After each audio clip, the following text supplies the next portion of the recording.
Muy buenas tardes tengan todos nuestros seguidores, oidores, miradores, bebedores, masticadores y regurgitadores de la palabra que se expresa en ese canal de YouTube, La Comuna de la Palabra. Como sabrán quienes me conocen, dice Juan Carlos Arango que los primeros 15 minutos de mis conferencias son impactantes, lo que sigue ya es aburridísimo. Por eso no voy a hablar más de 15 minutos. Eh, Un poco la idea es, antes de comenzar, no quiero dejar de recordar como cada año, cada semana hacemos, pues cada semana tenemos un programa, charla, monólogo o lo que sea, en el canal de YouTube de la Comuna de la Palabra, pero no quiero dejar de recordar que hace casi 6 años el entonces candidato a la presidencia de la República, Andrés Manuel López Obrador en México, se comprometió a entregarnos la verdad histórica sobre la desaparición forzada de los 43 jóvenes estudiantes de la Escuela Normal Rural Raúl Isidro Burgos de Ayotzinapa en Tixla de Guerrero. Hasta ahora no tenemos ni la verdad. Los 43 están desaparecidos. Tenemos decenas de miles de desaparecidos. Tenemos muertos diariamente, más de 10 en algún lugar de la República, por la violencia estructural y no se nos entrega ni la verdad, ni la justicia, ni nada. Es un compromiso asumido por el entonces candidato a la presidencia, el jefe de Estado actual, porque fue un crimen de Estado, en tanto que participó el Ejército Federal Mexicano, dos gobiernos estatales, tres gobiernos municipales, las policías en Santa Alianza con grupos criminales del narcotráfico. Ahí lo dejo, a lo mejor Daniela sabe algo de ello. No precisamente por México, pero no quiero dejar de recordarlo porque es un compromiso y una deuda histórica. No quiero tampoco dejar de enviarle un fraterno saludo a nuestra querida Angélica Rodríguez Monroy, mamá de Viridiana Anaid, estudiante de nuestra facultad que no pudo terminar su carrera porque fue secuestrada y desaparecida en contra de su voluntad. Hace más de 10 años, su pareja sentimental asesinada en el lugar de los hechos. Y no tenemos ni la verdad ni la justicia. Eh, Le envío el fraterno saludo a Angélica porque esta semana se presentará en la Universidad del Estado de Morelos la película Volverte a ver, que es una película de los grupos de madres buscadoras, esposas buscadoras, viudas buscadoras, hijos o hijas buscadores de los decenas de miles de desaparecidos. Y no quiero dejar de agradecer esta ocasión.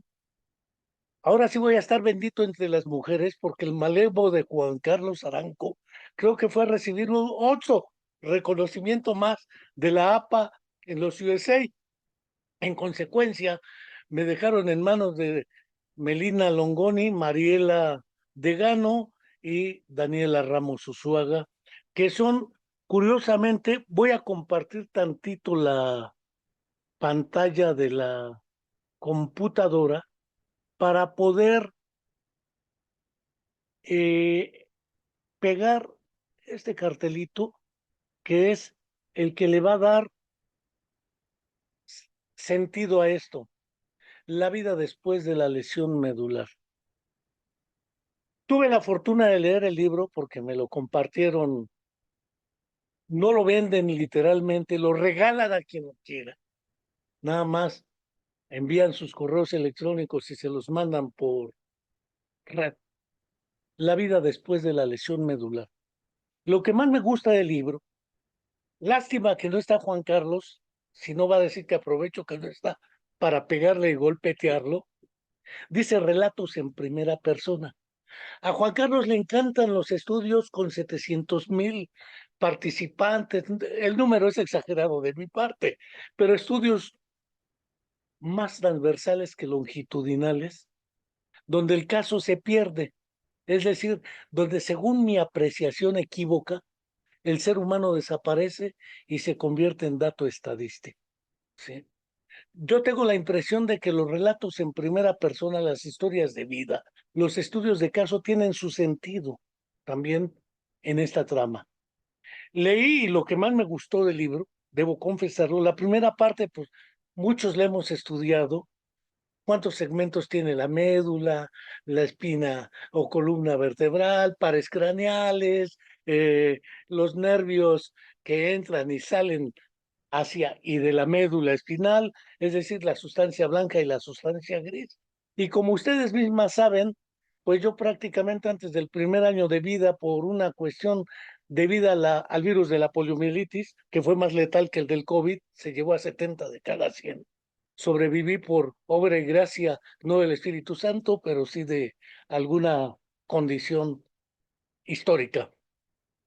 Y por las astas anteriores de la médula espinal, en mi caso, prácticamente me dejaron una paraplegia que llevo con ella 66 años, y a todos se acostumbra uno menos a no comer y otros placeres de la vida.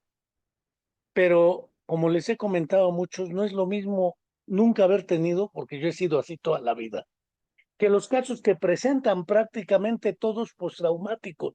Todos caminaron, todos tenían novia, bailaban o novio, pareja, esposos, hijos, y no es lo mismo perder que nunca haber tenido, según mi opinión, porque lo veo desde el lugar en el que estoy. Pero leyendo los casos, además muy inusualmente contra los hábitos, y no sé si en ello tenga que ver Mariela Vegano y Melina Longoni, la sexualidad aparece a flor de piel. Conocí cuadripléjicos, espásticos, y para los hombres no es lo mismo que para las mujeres. En México no existe el trabajo de asistente sexual, creo que en Argentina sí.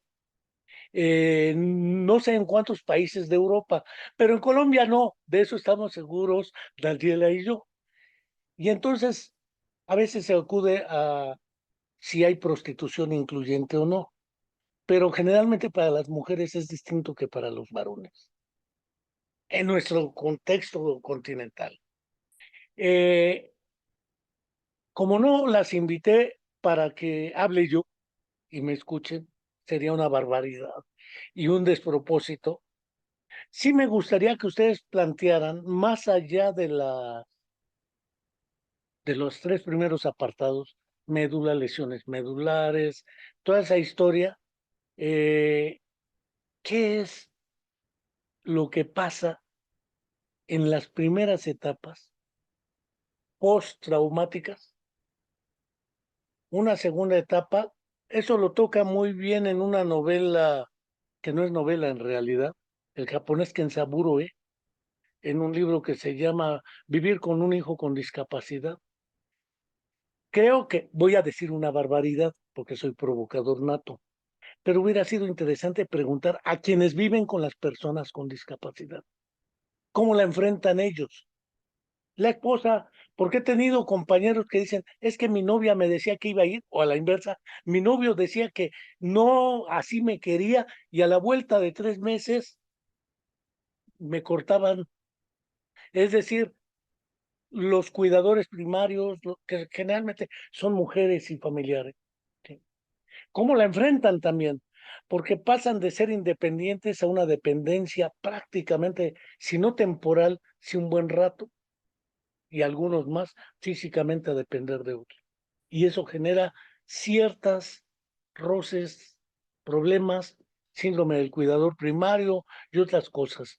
Creo que hubiera sido interesante ver también ese tipo de datos documentados, o no los vi, pero sí son en primera persona de quien tiene la lesión medular.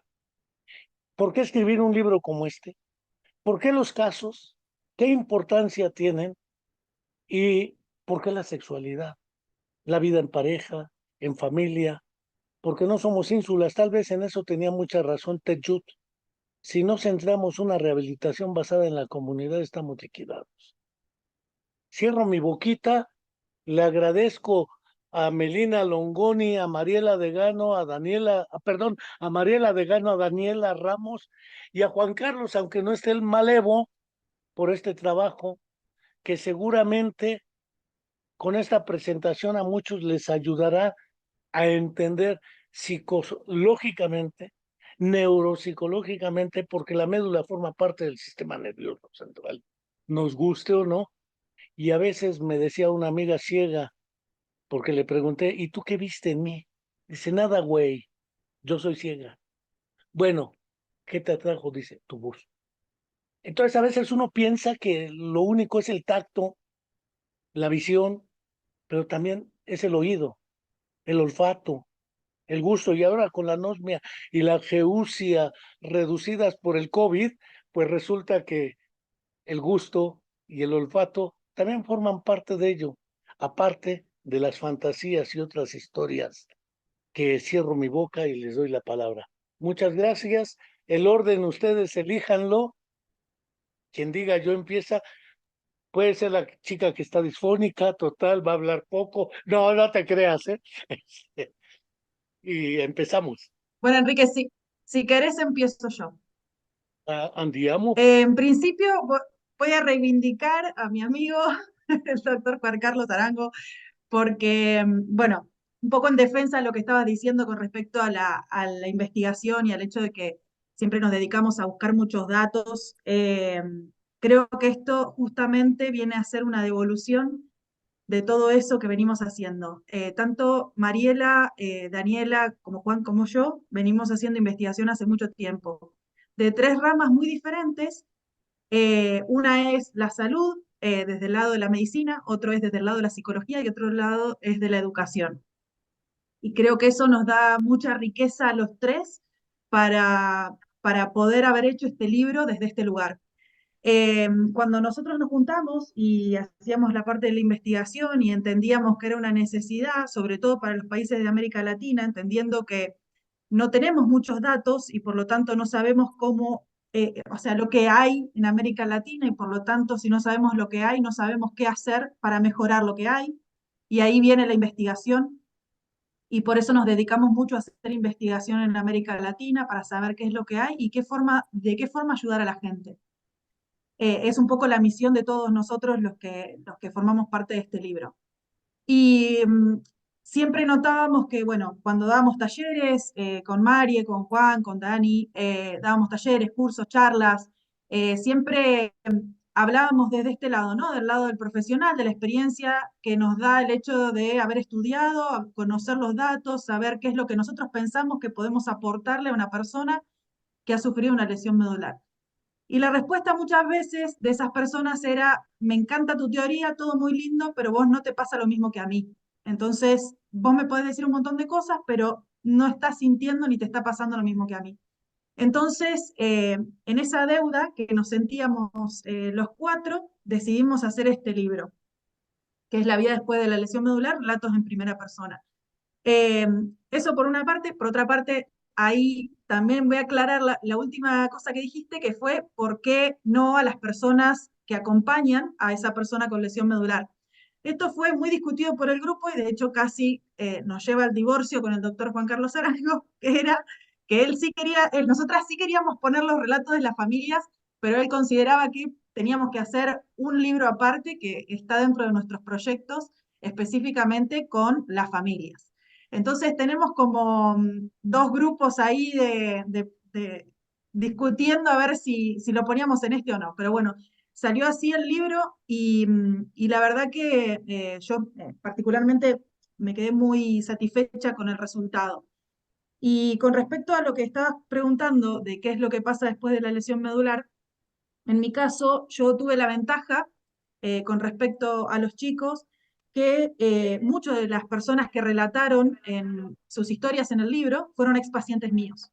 Entonces, estar ahí y escuchar sus historias, la verdad que eran muy potentes para todas las personas que la escuchaban. Pero para mí particularmente fue muy movilizador porque yo escuchaba exactamente la misma historia y recordaba la forma en la que ellos me lo habían contado hace 10 años, 12 años, 8 años atrás.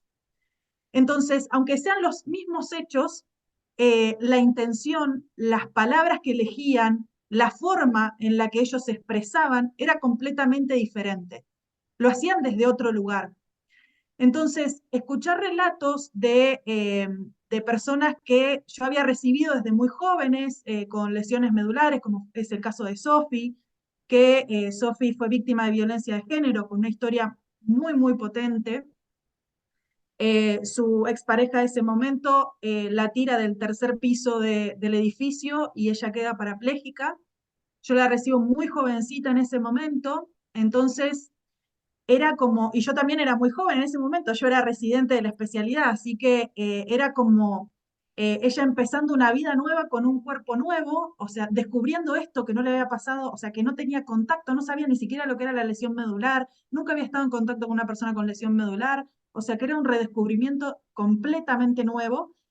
Y yo que más o menos tenía un poquito más de años que ella nada más, empezando mi trayectoria académica, empezando a trabajar con estas personas, y escucharla ahora desde este lugar, después de haber pasado muchísimos años con la lesión, hoy ella es mamá, tiene un bebé hermoso y tiene su vida completamente reacomodada. Nada que ver como ella lo había planeado en su primer momento en su vida, como que creo que la mayoría de las personas, obviamente todas las personas que hablan en este libro, pero cómo pudo ella afrontar, al igual que muchas de las personas que están en este libro, cómo pudo afrontar esta vida nueva, con un cuerpo nuevo, con una situación completamente nueva y salir adelante. Creo que eso es lo más enriquecedor que tiene este libro, que nos muestra la gran capacidad de resiliencia que tiene un ser humano de salir adelante, porque como vos decías, Enrique, probablemente las personas lo he hablado también con personas que tuvieron lesiones congénitas, que de hecho hay dos historias de personas con lesiones congénitas, o personas con lesiones adquiridas, no es lo mismo, porque no pasan el duelo, no pasan la pérdida las personas porque nacen con lesiones, porque básicamente nacen así y no Así existe, soy, entre dijera comillas, alguien. una rehabilitación, es una habilitación de facultades. Entonces, todo lo que vas ganando es mucho más de lo que tenías, pero acá es una pérdida, es un duelo. Entonces, muchas veces decimos, de hecho, me lo he planteado muchas veces, ¿qué haría yo en esa situación? Y no logro yo, en mi lugar, decir, yo podría tener esta historia de superación como lo hicieron ellos. Eh, entonces, eso me pareció súper valioso porque creo que es una gran enseñanza, no solamente para las personas con lesiones medulares, sino para todos los que estamos escuchando y leyendo esas historias. Nos hace replantear y reflexionar mucho sobre nuestra vida, eh, nuestra vida misma. Entonces, creo que eso es lo que tiene, cómo nace el libro, básicamente. De hecho, bueno, nace también porque somos todos amigos y venimos trabajando mucho y nos llevamos muy bien entre todos y creo que eso le da otro condimento también y otro placer a ponernos a escribir este libro. Y, y nuestra misión final es, por esa razón lo hicimos gratuito, de hecho, o sea, lo hemos pagado entre nosotros la edición del libro para que pueda llegar a la mayor cantidad de personas, porque entendemos que es un libro con que es un recurso sumamente importante y urgente y necesario. Y de hecho que cuando nosotros hicimos la promoción del libro y lo promocionamos en América Latina y en España, en las primeras 24 horas el libro fue solicitado más de 1.500 veces en 20 países de América Latina y en España. Entonces creo que eso nos demuestra un poco la necesidad que existía de tener una lectura como esta. Mariela, ¿qué puedes decirnos al respecto? Bueno, ¿qué decirte? Primero que para mí, voy a hablar desde mi lugar primero, ¿no? Porque esto que decía Meli a lo último creo que fue el espíritu también de que este libro saliera a la luz. Fue un deseo, por un lado singular y por otro lado colectivo, ¿no? Fue un deseo grupal. Pero ese deseo que nosotros teníamos de este libro y de cómo lo imaginábamos, tenía que ver también con esas voces que son silenciadas, con esos cuerpos que son invalidados, con esas historias que no son contadas.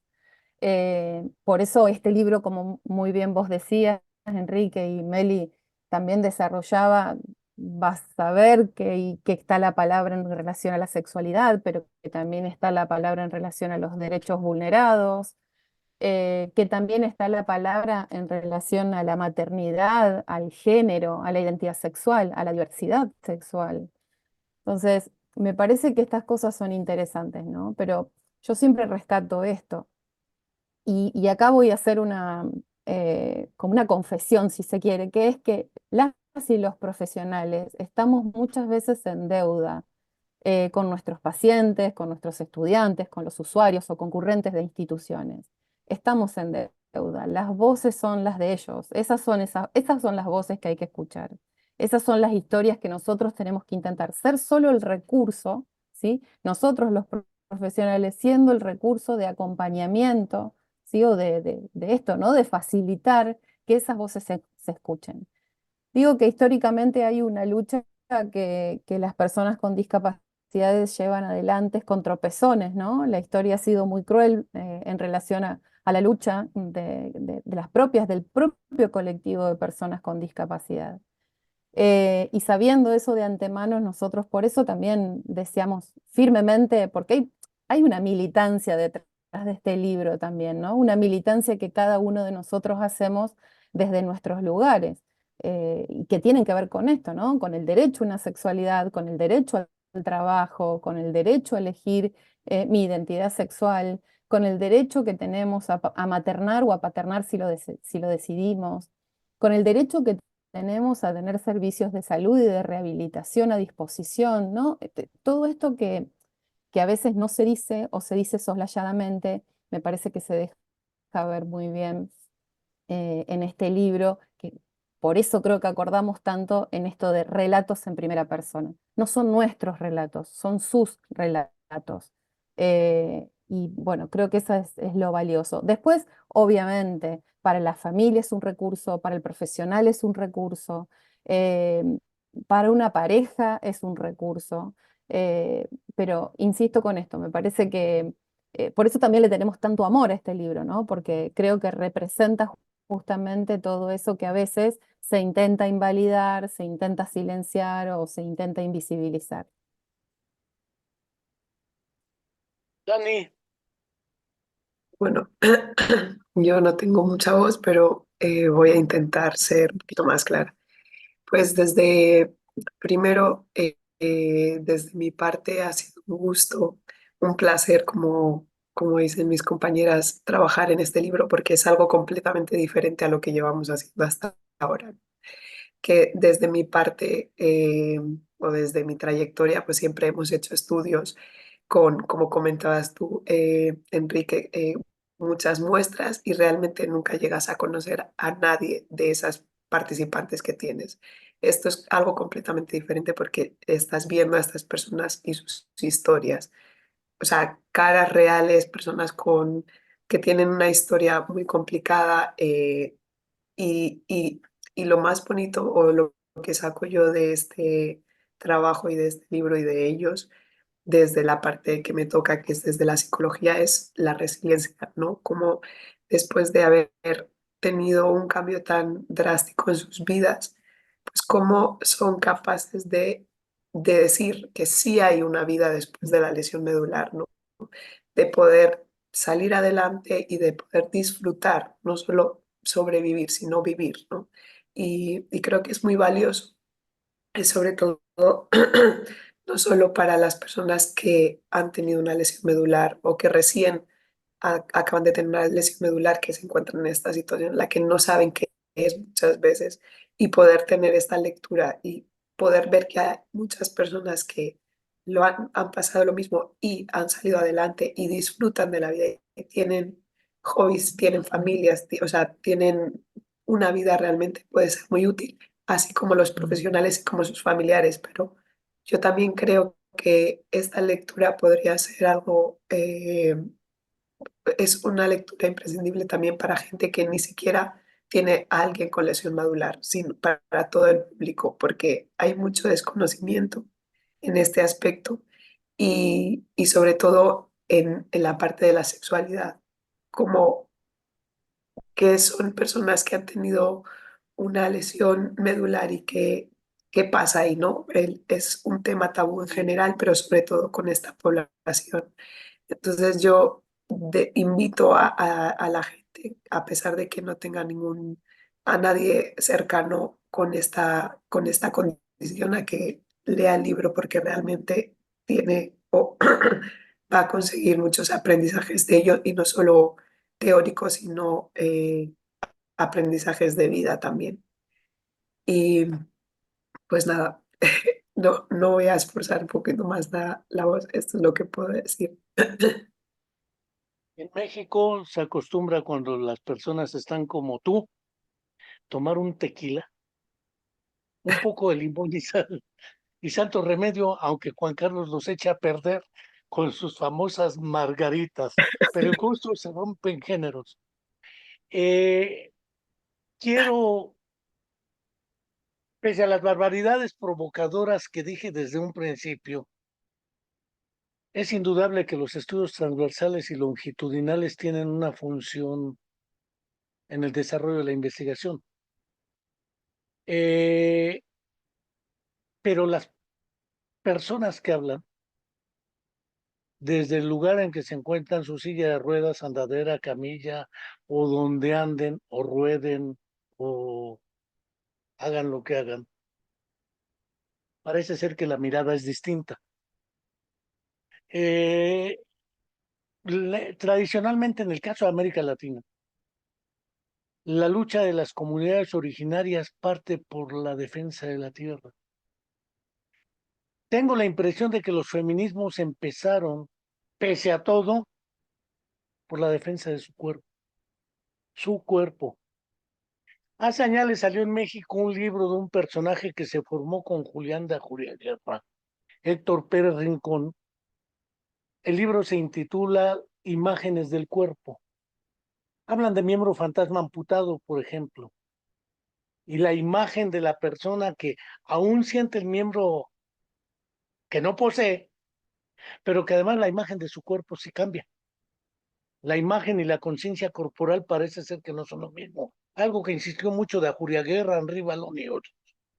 El asunto del transexual y su cuerpo, que es otro asunto, y que en algunos de los casos se menciona, por ejemplo, el segundo caso, porque además podemos hablar de la transversalidad. Es mujer, dijéramoslo así. Cuando comentaba en el caso del autismo, siempre se les endosa a Leo Kanner y Hans Asperger, pero nadie habla de Grunya Efimovna Sujareva. Digo, tenía 3 defectos, era mujer, comunista rusa y judía. Y el segundo caso que leo, además de ser mujer, dice literalmente, y soy lesbiana, y que esa lucha por defender también su preferencia, porque es su cuerpo, es su propia imagen, su autorreferencialidad, aparece en casi todas las historias de una o de otra manera. Pero hablaba de la transversalidad porque acá, por lo menos en algunas regiones de México que conozco, el problema es ser negro de una comunidad originaria además afrodescendiente y ser de un estado sumamente miserable, ser mujer. Y eso les cambia toda la situación porque la lengua que hablan es otra. Y en su comunidad los valores son otros. Esta, digámoslo así, transversalidad de condiciones va marcando una idea que se percibe muy nítidamente en el segundo caso. Hay un caso de Colombia muy interesante. Son, dijera Melina, muchos pacientes que tuvieron ustedes. Y a la vuelta de los años la historia cambia. Le comentaba a Juan que el libro cuando lo leí me sorprendió por 2 cosas. Cualquier mortal lo puede leer y no necesita una gran formación académico-científica, un grado académico, perfiles, publicaciones, puntos y ser universitario, porque la mayoría de las revistas arbitradas se leen entre puro académico investigador. Esto cualquier mortal lo puede leer y ayuda muchísimo en el sentido de poder tomar ciertas decisiones que le permiten a uno buscar soluciones. El término de resiliencia que es después de Boris Cyrulnik casi de moda y después del COVID, ahí decía, no voy a mencionar unos nombres de la Comunidad Europea, pero somos una sociedad resiliente, somos un país resiliente, ya todo resiliente en la actualidad, aunque lo mencionó Daniela en su carácter psicológico. A mí una vez me preguntaron, ¿es que tú eres resiliente? también lo mencionó Melina, y les preguntaba, ¿y qué soy o me hice? ¿Y me hice solito o me hice en un contexto dentro del cual las condiciones favorecieron? Toda mi primera formación fue entre el 1960 y 70, una época en la que no existía lo que hoy existe y ustedes pueden trabajar y ofrecer. También las condiciones históricas van cambiando y esto hace que el libro sea sencillito, de fácil acceso para cualquier mortal, estudiante o no, familiar o no, interesado o no, médico, profesional, porque efectivamente empieza uno a ver cosas que usualmente no ve. Decía Daniela, los tabúes, el problema de la sexualidad, sobre todo más allá de la reproducción. La sexualidad como la parte expresiva de un ser humano, un ser deseante, que tiene objetos del deseo y que a veces, como ha dicho Byung Chul Han en uno de sus libros, la era moderna nos ha enseñado a despreciar nuestro cuerpo. Las gordas quieren ser delgadas, las delgadas gorditas, las chinas lacias, las blancas morenas, y todo el mundo despreciamos nuestra condición y nuestro cuerpo. Y entonces aspiramos a ser lo que no somos y despreciamos lo que sí somos. Esto forma parte también de una tradición que se impone más en estas circunstancias, por eso hablo de transversalidad. ¿Cómo pueden reconocerla en estos casos? Porque cuando le comentaba, Juan, hay que presentar el libro en la comuna, tenemos como casi 1 millar de seguidores. Si de esos una buena proporción nos pide el libro, pues qué bueno, porque todavía se alcanza más impacto.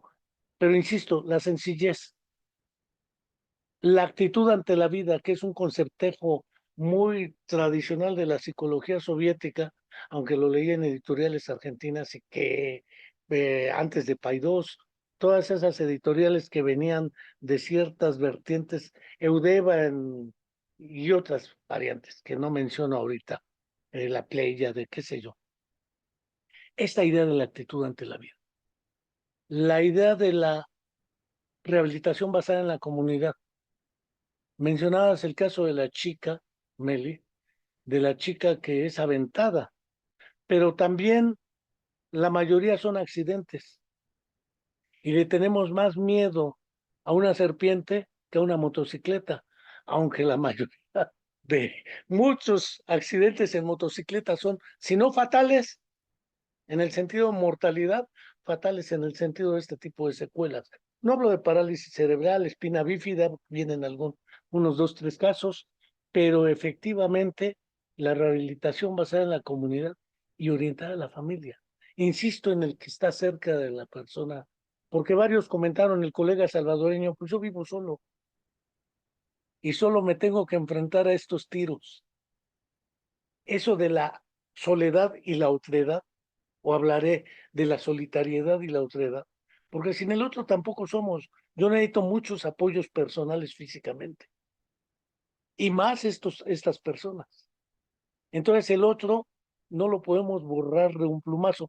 Sé que tienen previsto la familia y demás, porque Juan es un poco como Jack el Destripador. Para destripar a alguien hay que irse por partes. Entonces vámonos por partes. Primero el sujeto de la actividad y luego su entorno familiar y comunitario. Pero ahí dejo este comentario para que ustedes puedan seguir abundando en la importancia para cualquier mortal, su sencillez. Además decía algo Juan Arango, porque a él le encanta, le digo, si tú fueras Og Mandino o Paulo Coelho, en cada caso pondrías una conclusión ejemplar, como que a seguir el ejemplo. Y tengo la impresión, le decía, bueno, no permitas que una frase motivacional desgracie tu día de mierda. Porque también hay que disfrutar esos días hechos añicos. Sin ellos no disfrutamos el otro. Cierro mi boca. Enrique, no, yo por ahí quería agregar esto de, porque mientras te escucho, es como que me voy acordando de todas esas historias y pensaba que no es casualidad tampoco que ninguna de las historias haya caído en el modelo de la lástima, ¿viste? No sé si te diste cuenta al leerlo, pero ninguna de las voces que portan esas historias viene del modelo de la lástima o quiso imponer de alguna forma el modelo de la lástima. Al contrario, Modelo ¿no? de Creo que esta Teletón, palabra, que es el que ¿cómo? nace en Chile. El modelo de Teletón, que los he visto y son lastimeros. Da coraje verlos más que Tal emoción. cual.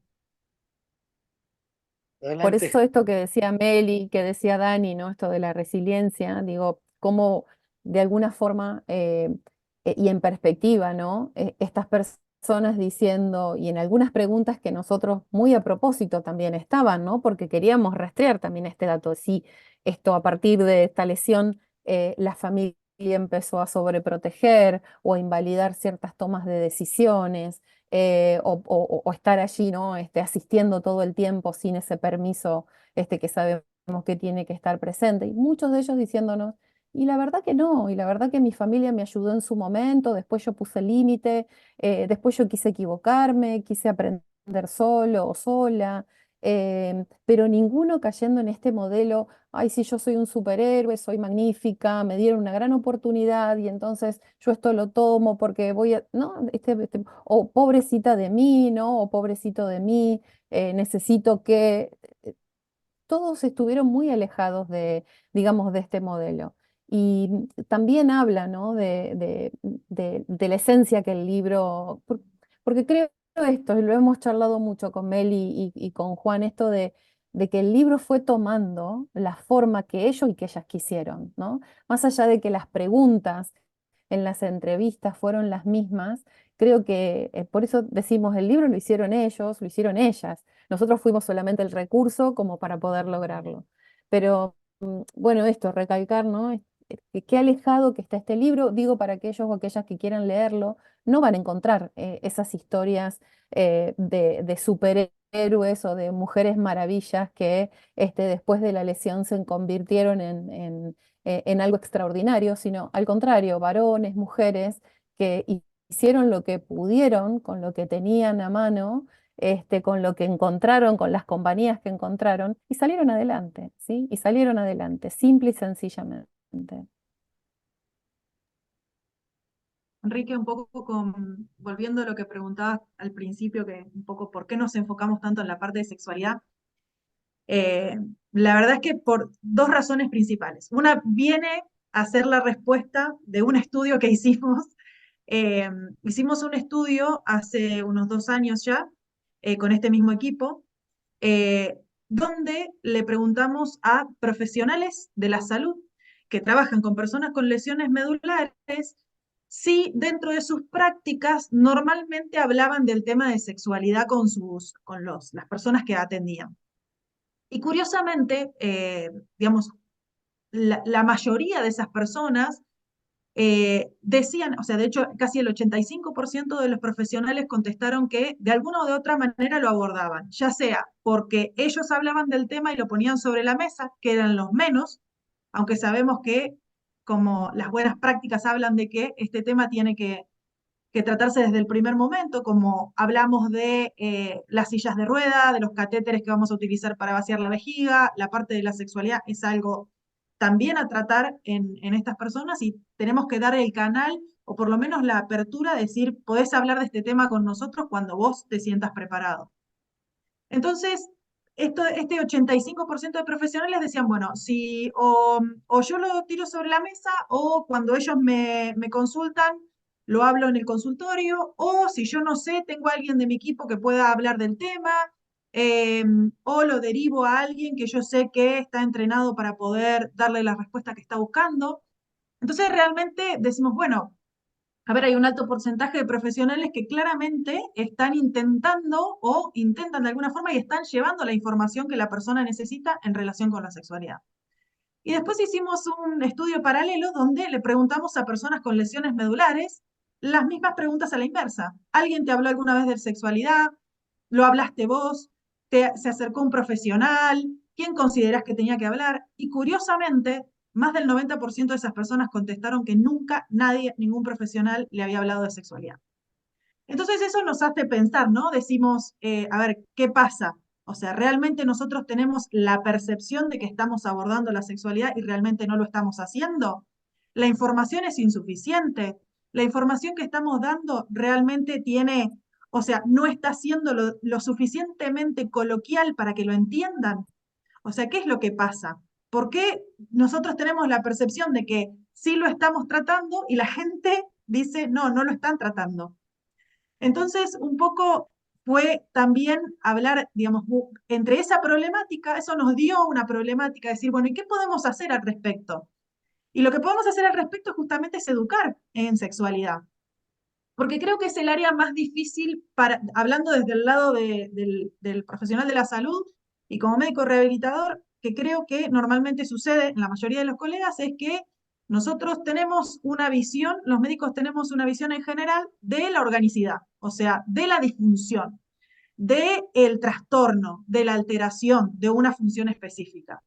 Entonces, nos va muy bien cuando, por ejemplo, decimos, bueno, la mejor silla para vos es esta, porque es la más liviana, porque esto, porque el otro, el mejor catéter es este para vos, el mejor tratamiento de tu vejiga, de tu intestino, o sea, eso lo tenemos muy, muy enfocado porque son programas que ya lo estudiamos y científicamente es así, entonces es como o sea, es como básicamente decir, bueno, tengo hipertensión arterial, voy a tomar o sea, le voy a dar un enalapril, o sea, no hay mucha más ciencia detrás de eso, porque es básicamente lo que estudiaste para lo que estás preparado y el tratamiento indicado.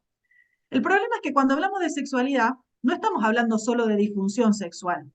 Estamos hablando de una de las partes más importantes de nuestra personalidad que nace con nosotros, muere con nosotros y está viviendo todo el tiempo en nuestra actividad diaria, que tiene que ver con la imagen corporal, la intimidad, la afectividad, la relación con el otro, la relación con uno mismo.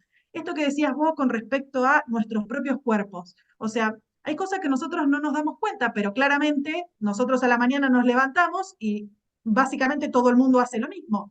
Se pone frente a un espejo, se peinará para no salir con los pelos así para arriba, intentará combinar la ropa o no, pero sale con una imagen que considera que es agradable para sí mismo o para los demás.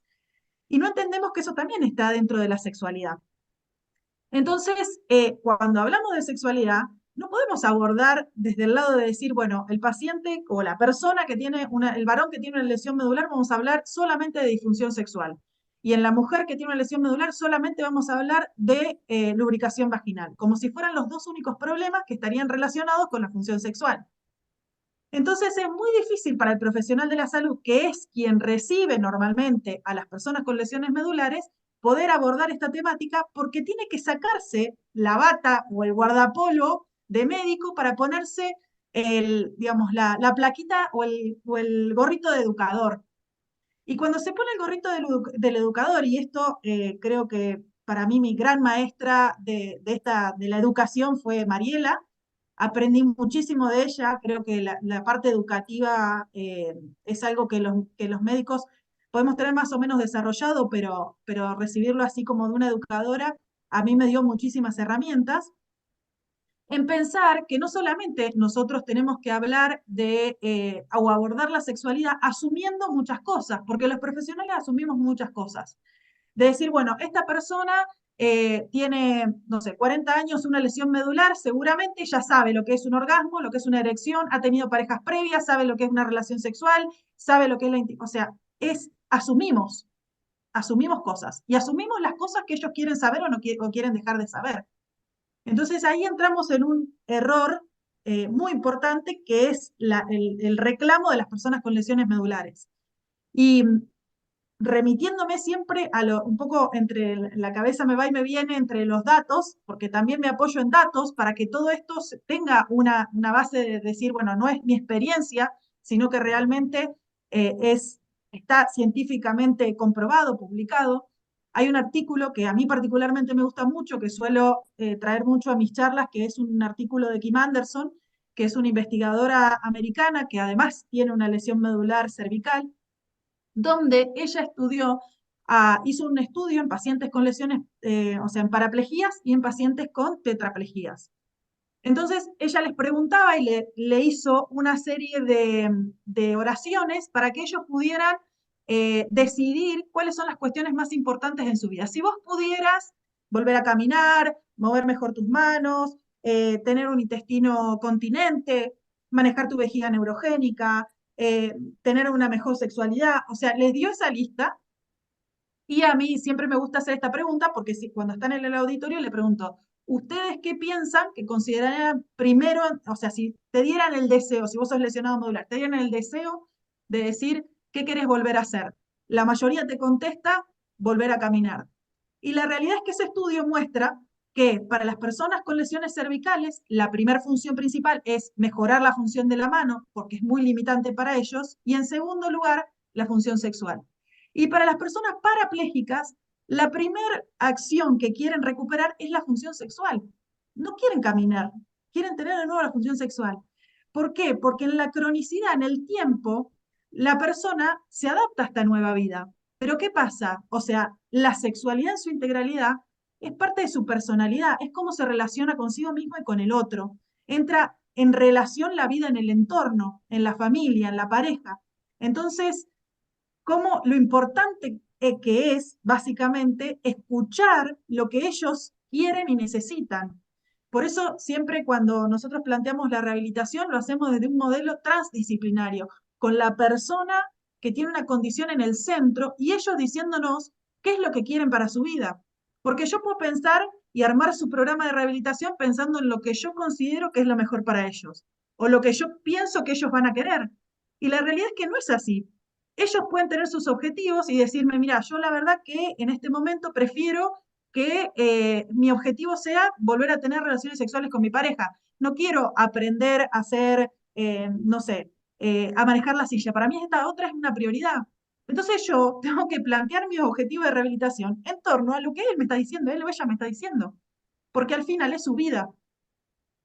Y eso es lo lindo que tiene la rehabilitación. Creo que para mí en particular es esta especialidad que te da esta capacidad de empatía que no te dan otras especialidades médicas. Yo me dedico a la internación, por lo tanto paso más horas de mi vida con ellos que los que paso con mi familia, y eso me da esta, digamos, forma de ver la vida y las cosas diferentes. Y me hace pensar a que no tengo la verdad absoluta de lo que la otra, y cómo yo puedo ser la que le mejore la vida al otro y diciéndole lo que tiene que hacer, sino que el otro me tiene que decir qué es lo que quiere hacer y yo ser la persona que le dé las herramientas para que pueda lograr el objetivo que quiere y así mejorar su calidad de vida. Claro. Yo quiero aportar una pequeña anotación, que es que en línea con lo que ha comentado Meli, por ejemplo, nosotros desde la parte de la neuropsicología, y sobre todo en rehabilitación, es como que dejamos de ser psicólogos para centrarnos en la cognición muchas veces, ¿no? Y como que nuestro papel en la rehabilitación es pues que la persona se adapte a sus problemas de memoria o rehabilitar su atención o funciones ejecutivas, solo la parte de cognición. Y esto es un grave error porque, como ha comentado Mel y Mariela, como hemos comentado aquí, estamos hablando de personas que tienen muchas áreas, o sea, su vida se compone de muchas áreas que son importantes, entre ellas la familia, por ejemplo, entre ellas la sexualidad que se deja un poco de lado. Y a mí me gusta mucho el modelo del que siempre habla el doctor Juan Carlos, ¿no? Que, que es en una rehabilitación lo que tienes que buscar no es que la persona pues vuelva a tener su memoria bien o mejore su memoria o vuelva a tener una atención que tenía antes, no es sino su funcionalidad, que vuelva a ser funcional. Y esto es lo que se recalca siempre, ¿no? Para conseguir como en última instancia que tenga una calidad de vida, porque en muchos casos o muchas ocasiones pues no vas a tener la persona que era antes. Esa persona ha cambiado completamente después de ese daño cerebral o de esa lesión medular. Ahí ya no vas a volver a tener esta misma persona, ¿no? Pero lo que se debe conseguir es que esta persona, a pesar del daño cerebral, a pesar de la lesión medular, a pesar de la condición nueva que tiene, que pueda disfrutar o que pueda decir que es lo más funcional posible para tener una buena calidad de vida. Y esto es lo que se nos olvida muchas veces, o desde mi punto de vista es la impresión que me da que está muy de lado y cuando estudiamos, por ejemplo, neuropsicología o rehabilitación neuropsicológica, muy poco se aborda todos estos temas, ¿no? Pues, por ejemplo, la familia, ¿no? Cómo todo el ambiente, toda la parte familiar influye y también se afecta cuando hay una lesión, un daño cerebral o alguna condición médica, ¿no? Y se deja muy de lado y muchas veces no se incluye en esa parte en la rehabilitación y lo mismo pues con la sexualidad y demás. Y luego ya en línea también con lo que comentaba Melik, yo con este libro a la hora de escuchar a estas personas también he aprendido muchísimas cosas y, y concretamente, bueno, como comentaba Meli, ¿no? Que la parte de la sexualidad pues es eso como un tabú que los profesionales tienen establecido como A, B, C, D cuando llega un paciente, ¿no? Y no se le da como esa voz de cuáles son tus prioridades. Y, y es algo que cambia completamente y en función de lo que decía del estudio que me ha gustado lo que ha dicho Meli, ¿no? Es que la gente quiere volver a recuperar la sexualidad, es que volver a caminar, ¿no? Que igual a primeras, si me preguntaran a mí, desde el desconocimiento y desde el no tener lesión medular, diría caminar, ¿no? Pero es curioso porque me viene a la mente algunos de los casos del libro en los que ellos indican que su sexualidad es incluso mejor ahora después de la lesión medular, que eso fue algo que me sorprendió bastante, me impactó bastante, ¿no?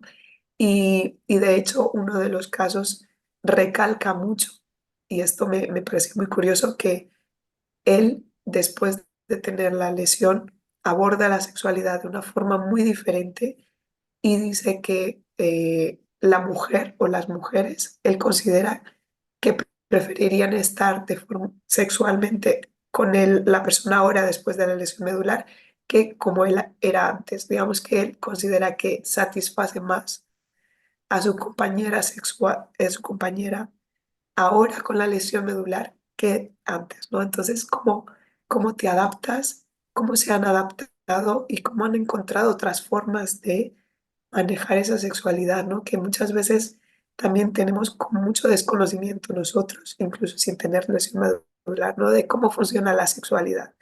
Y como volviendo al tema del tabú, ¿no? Pues sabemos que la sexualidad es A y B, pero muchas veces nos da incluso hasta vergüenza como explorar otras formas, otras cosas, otros medios. Cuando ves que cuando tienes una condición que ya no te permite hacer lo que siempre has hecho y exploras otras maneras, te das cuenta de que te estás perdiendo muchas cosas. Entonces, a mí, por ejemplo, me sorprendió muchísimo esto y me ayudó también, ¿no? Como a abrir un poco la mente, decir, pues, si esto no solo se aplica a estas personas, sino que se puede aplicar a gente que no tenemos lesión medular, como hay algo más allá de lo que nos han enseñado, lo poco que hemos aprendido en educación sexual, que es limitada, es muy limitada, la verdad. Entonces, nada, me pareció muy curioso y recalco, he aprendido muchísimo de la lectura de este libro con estos relatos de estas personas. Bien, yo gocé mucho la lectura del libro, debo confesarlo, eh, porque nos reunimos Juan y yo por otra razón. Estamos sacando nuestras historias de vida a propósito de, en el contexto de América Latina, cómo nos fue para estar donde estamos. Hace tiempo hicieron un documental que se llama Enrique Álvarez, La vida pasada en limpio, y cuando se presentó me preguntaron, si tú no hubieras tenido polio y no tuve, ¿cómo sería? ¿Serías mejor o peor? Digo, ni mejor ni peor, sería indudablemente distinto, pero no sería lo que soy. Si me dieran a elegir, dijera Daniela, entre si tener o no tener lo que tuve, no si lo tienen otros. Indudablemente no sería yo, sin las secuelas de la polio. Y la volvería a elegir, palabra de honor. La volvería a elegir no solo por la sexualidad. Ninguno de mis hermanos estudió ninguna profesión. Probablemente sería más cercano a ellos. Pero pues, uno es uno y sus circunstancias, decía Ortega y Gasset, y las estrategias, dijeras, resilientes o de compensación por otras vías y por otros medios. Una colega dice, yo ya no puedo ciertas posiciones de las que narran. Dice, pero he aprendido el sexo oral y vieran cómo nos satisface. Es decir, por otras vías, por otros medios, al mismo destino. El papel de los juguetes también se discutió porque es toda una odisea. Conocí un caso de una chica que me decía, es que mi hermano me pide que le haga el favor, un muchacho cuadripléjico. Y le digo, ¿y por qué no se lo haces? Porque es pecado. El incesto, todas esas historias, ¿no? Pero le digo, bueno, pues no se lo hagas. Sí, pero entonces sería yo muy mala. Ese doble vínculo que aparece psicopatológicamente en la vida porque no le ayudo en lo que él me pide. Y es algo que en una entrevista que le hicieron a Carl Rogers, ¿qué se necesita para ser un buen terapeuta? Decía, pues lo primero es saber escuchar. Y ello ha insistido Meli, Mariela y Daniela. Si no escuchamos, ¿cómo queremos proponer una estrategia de rehabilitación? Tengo claro que las pestes que le aviento a Juan Carlos es de provocador y porque los llevamos fuerte, pero él tiene una experiencia con su propio hermano. El propósito no es que mejore la memoria, su pensamiento, su lenguaje, solución de problemas y que se resuelva en un consultorio con una computadora. Es que en la vida la haga a pesar de la condición. Y eso es algo que Daniela hace muy explícito. El libro nos muestra eso. De hecho, los casos nos hablan de lo que no solemos preguntar y decimos es que es irrelevante o lo damos por obvio, que es prácticamente lo mismo, darlo por obvio que plantearlo irrelevante. El problema del erotismo, que es otra cuestión. Conozco una chica acá que le gusta modelar vestidos, también prácticamente cuadripléjica con ciertos rasgos de espasticidad. Ya terminó una licenciatura y curiosamente le gusta ser modelo. ¿Por qué no? Digo, siempre el problema de la accesibilidad y la movilidad ya son problemas de las barreras que imponen los entornos, sobre todo las barreras arquitectónicas. Y el problema es efectivamente cómo en este libro, quien lo lea puede aprender muchas cosas, dice Dani. Si escribirlo fue aprender, leerlo no tiene parangón. La gente a veces prefiere el cine porque es más impactante ver Mi pie izquierdo. Acabo de ver una película con Robert De Niro, un accidente cerebrovascular, y resulta que una mujer transexual es la que le da terapia de lenguaje con canto.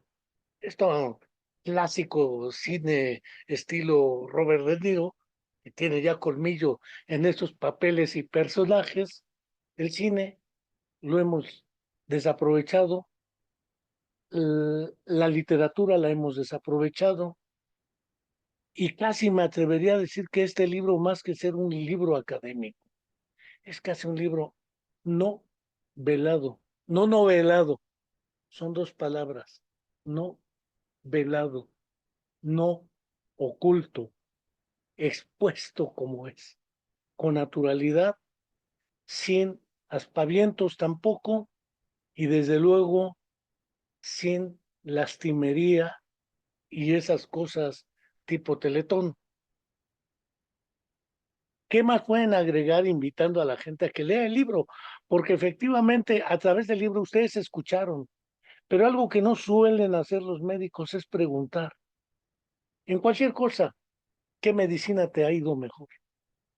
¿Qué efectos tiene en tu vida tal medicamento? Tal estrategia, ¿cómo te ha resultado? Parece ser que el paciente, la postura es, el que sabe soy yo, para eso estudié y tú te callas. Y los pronósticos en ese tiempo son clásicos.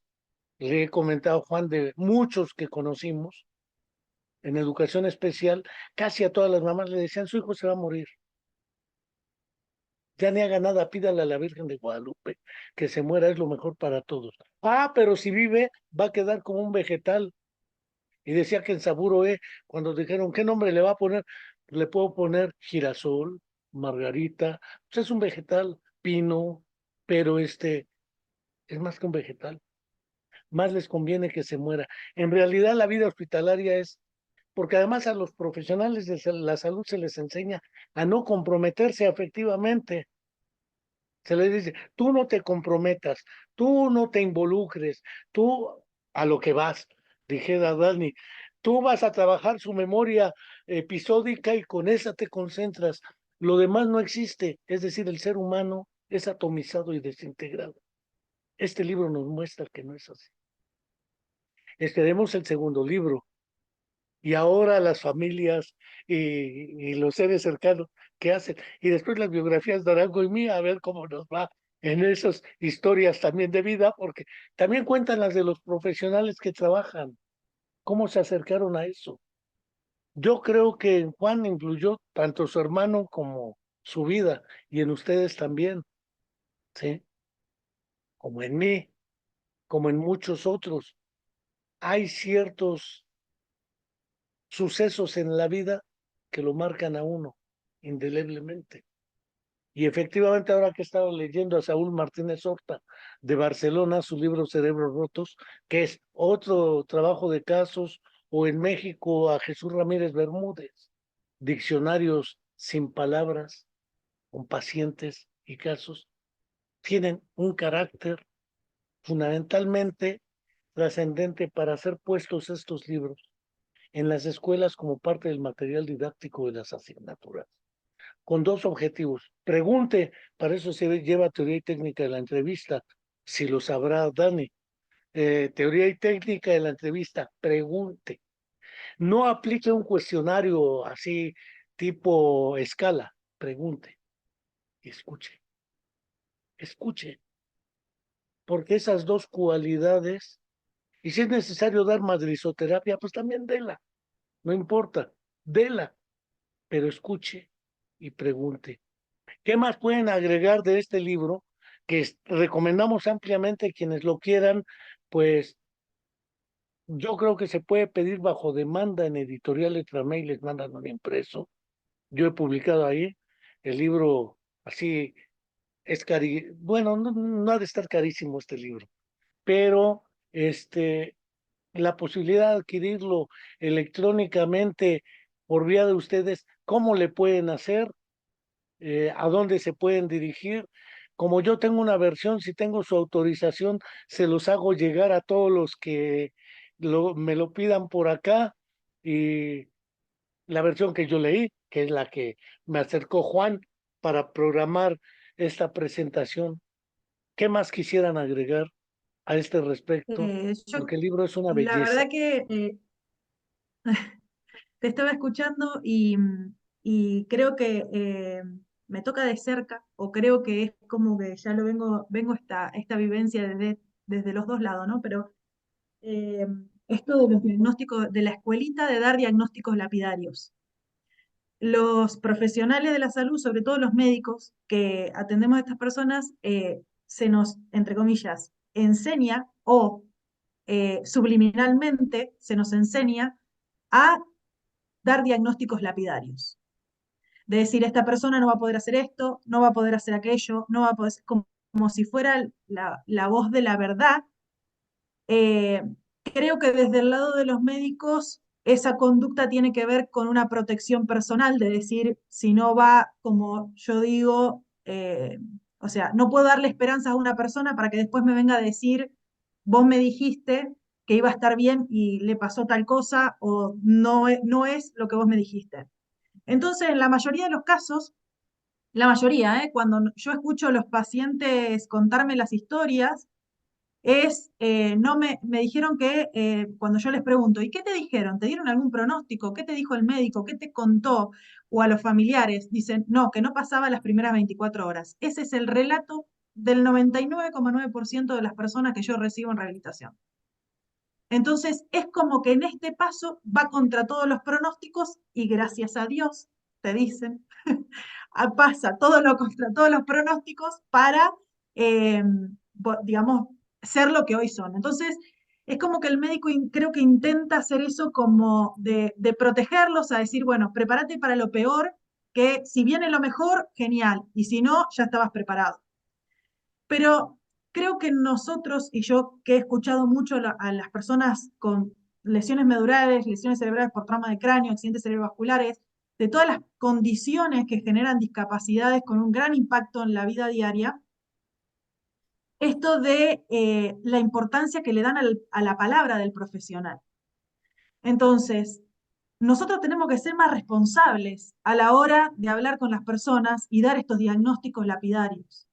Decir, vos no vas a hacer nunca más esto, no vas a hacer nunca más lo otro, no vas a volver a caminar, no vas a volver a mover tus brazos, no vas a volver a poder tener una vida, no va, o sea, porque esos son todos los no. No vas, no vas, no vas. Que en realidad la persona no te lo pregunta, cuando apenas te ve, no te pregunta, voy a poder hacer esto, lo otro, o sea, empezamos ahora, te conozco ahora, vamos a ver hasta dónde podés llegar. Yo no te puedo decir dónde vas a llegar, pero lo vamos a ir descubriendo juntos a medida que vayas teniendo tu evolución. Pero es tal la palabra del profesional que no se, la gente, o sea, los profesionales no se dan cuenta el impacto que tiene todos los no. El impacto que tiene decir, o sea, es porque realmente condiciona a la persona a ese no. Entonces, hay que ser muy valiente para después salir de eso y decir, bueno, fui en contra de todo lo. Yo, aunque vos me digas que no, yo lo voy a hacer. Porque no están en un lugar de suma vulnerabilidad. Le ha pasado lo peor que les podría haber pasado en la vida. Entonces, todo lo que vos le digas es palabra santa. Entonces, yo considero que los profesionales tenemos que ser mucho más responsables a la hora de dar la información a las personas, sobre todo en estos momentos, en los primeros momentos de suma vulnerabilidad.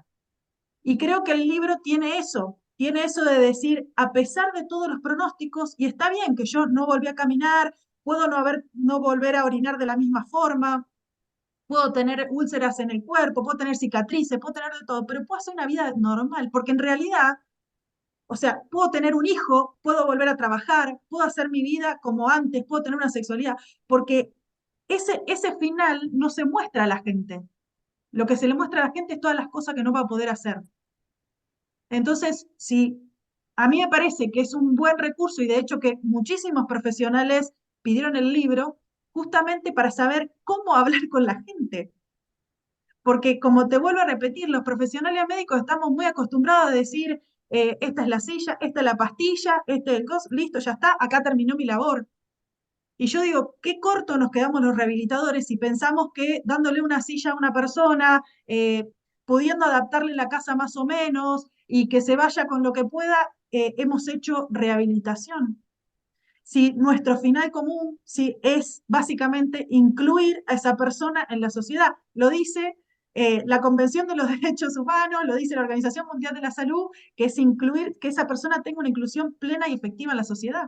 Es un derecho.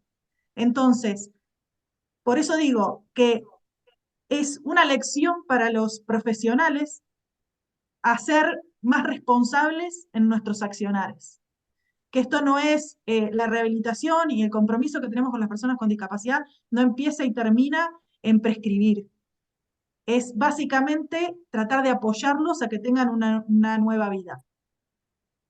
Con respecto a los canales, básicamente tenemos un link donde la gente, que te lo podemos pasar, que es donde la gente lo pide por internet. Así nos quedan también sus registros y nos permiten saber si tienen intenciones de volver a participar en otras actividades. Sabemos que se puede pasar por WhatsApp, se puede pasar por un montón de lugares, pero si las personas nos lo piden a nosotros personalmente, nos permiten saber si tienen intenciones de poder participar de algún otro libro, de algún otro texto, de algún estudio o lo que sea, porque siempre, obviamente, para nosotros la devolución del otro lado es sumamente importante para saber si lo que estamos haciendo está realmente bien. Sí, como esto lo voy a colocar en el canal de YouTube de la Comuna de la Palabra como video y en Spotify como podcast. Si a la hora de la promoción agrego el link al que lo pueden, si me mandan el link al WhatsApp, seguro lo coloco junto con el video y junto con el podcast para quienes quieran. Y se les hace llegar seguramente, me consta, no es con fines de lucro ni comerciales la producción de este libro, es enteramente didáctico y sobre todo solidario, que es un término que tiene una historia muy clásica y que se ha pervertido de muchas maneras. Pero es un libro hecho con una actitud solidaria. Este, con el link yo me comprometo a colocarlo en la promoción y Mariela, no sé si quieras decir algo más. No, no, cortito, solamente agradecerte, Enrique. Yo creo que todas las oportunidades que tengamos para divulgar y para replicar este producto tan bello que se ha creado, me parece que todas esas oportunidades son bienvenidas. Me quedo con las palabras de Dani y de Meli pensando en este enorme recurso y en este recurso que es el libro para ponernos a pensar las y los profesionales por dónde vamos, ¿no? Por dónde van nuestras prácticas. Me parece que está bueno siempre mirar hacia atrás, darnos vuelta un ratito, mirar sobre el hombro, mirarnos hacia atrás y bueno, y repasar de- repasar en profundidad, ¿no? Y reflexivamente eh, cómo estamos llevando adelante nuestras prácticas. Y lo que siempre hablamos con Meli, poder insistir en humanizar esas prácticas, ¿no? En humanizarlas todo el tiempo, en no desapegarnos, sino apegarnos a esas prácticas y apegarnos con una palabra que a mí me gusta mucho, que es la amorosidad, la ternura, ¿no? Esto creo que tiene que ver con esta condición de ser seres empáticos si lo queremos, si queremos ser seres empáticos, ¿no? Em, Digo, porque hay muchos que no quieren ser seres empáticos. Entonces, me parece que este libro también es una gran mano tendida a aquellas personas que están de alguna manera transitando sus primeros momentos con una lesión medular. Me parece que es una mano tendida y que acompaña, que aloja, que cobija.